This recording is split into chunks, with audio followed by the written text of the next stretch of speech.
So I'm standing in front of the York Redoubt, a National Historic Site in Canada. I'm going to take you in and show you what it's like. It plays an important part in the history of Halifax. So come on with me and we'll have a look. We are just inside the gates at the York Redoubt. Over here you can see a whole bunch of cannon. I don't know very much about cannon, but if you do, there are a lot of them over there.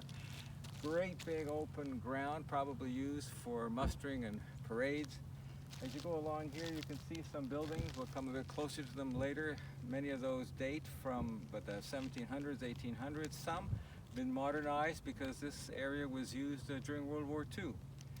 As you come back, you see some more of the older buildings there. And over here you see the base of a Martello Tower built during the Napoleonic Wars, part of the coastal defense of this part of the world during that time. So let's see what else we can find here. The fortifications at York Redoubt developed progressively over not just years but centuries. Over here we see some of the newer fortifications. These were guns that were put in during World War II to protect the entrance to the Halifax Harbour, along with a submarine cable, which anti-submarine cable I should say, which was just at the mouth of the harbour here beside the fort. Was part of the coastal defenses of Canada during World War II. Behind me you'll see its strategic importance. That is the channel, the entrance to the harbour of Halifax. Over there is McNabb's Island, where you see the lighthouse sitting. That marks the far shore. This is the near shore. It's not that wide a channel. That's why the fort was here, strategically located. Today, every single vessel that comes into the harbor of Halifax comes chugging down that channel into the port of Halifax, which is one of the largest ports in the world.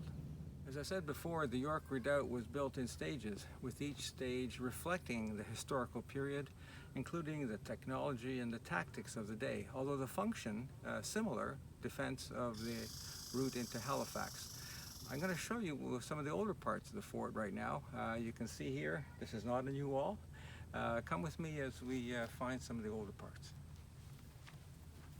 Here we have the entrance to a powder magazine, which was built in the 1800s, constructed with the technology of its day. I feel a bit like Indiana Jones, although this is clearly not the same time period. Sadly, it's gone to rack and ruin. This is a great place to come if you want to hear an echo. This is the end of our abbreviated tour of the York Redoubt. You can read more about it on the website, and there's some links to more information that you can get.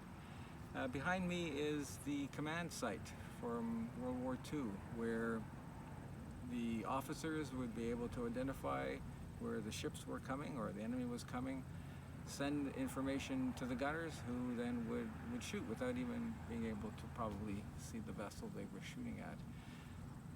The good thing about this is that it may have helped keep Canada safe. The really good thing about this is that we don't need this anymore. We don't use this anymore. Now, as you see, I'm sitting on a picnic table. Families come here, kids come here and run and play.